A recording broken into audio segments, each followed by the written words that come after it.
Et c'est parti, donc on commence par verser le sucre, le beurre, on mélange un petit peu, ensuite j'ajoute l'œuf et bien sûr les personnes véganes, vous pouvez remplacer l'œuf par une compote ou une demi-banane écrasée.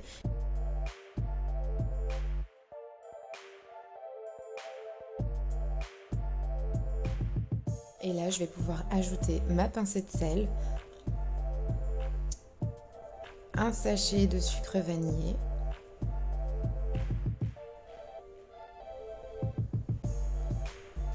la moitié des 90 g de farine et les 80 g de chocolat en poudre. Et on peut commencer à mélanger. Donc à ce stade-là, moi j'ajoute la deuxième partie de la farine et le demi-sachet de levure chimique. On continue de mélanger, donc là la consistance est beaucoup plus épaisse, mais petit à petit on arrive à vraiment bien incorporer la farine. C'est juste un petit coup de main à prendre.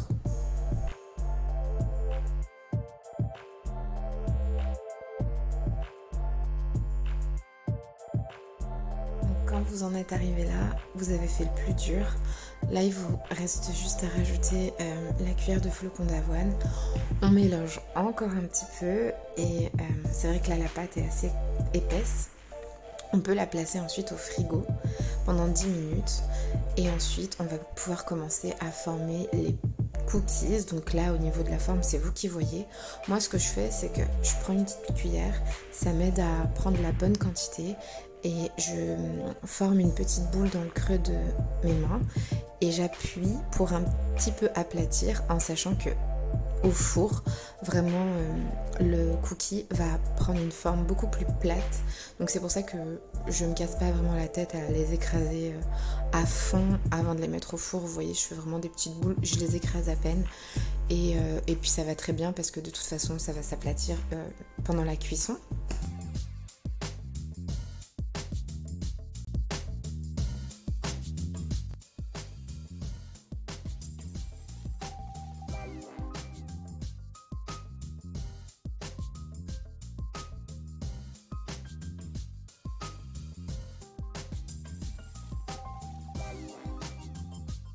Et là, on est prêt pour mettre tout ça au four pendant 7 minutes. À la sortie du four, évidemment, il faut laisser un petit peu les cookies reposer pendant au moins 10 minutes.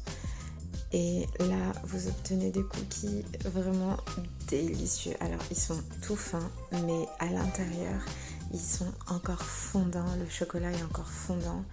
Ils sont bien sucrés, bien chocolatés. Ils sont parfaits, vraiment ils sont hyper bons et en plus ça sent très très bon dans la maison. Bah voilà, il n'y a plus qu'à les manger maintenant. Donc si la recette vous a plu, n'hésitez pas à vous abonner. Je poste 2 recettes par semaine, toujours des recettes faciles et avec des ingrédients pas chers parce qu'on n'a pas le temps et on ne veut pas se prendre la tête à faire des trucs compliqués. En tout cas moi c'est mon credo. Bonne dégustation!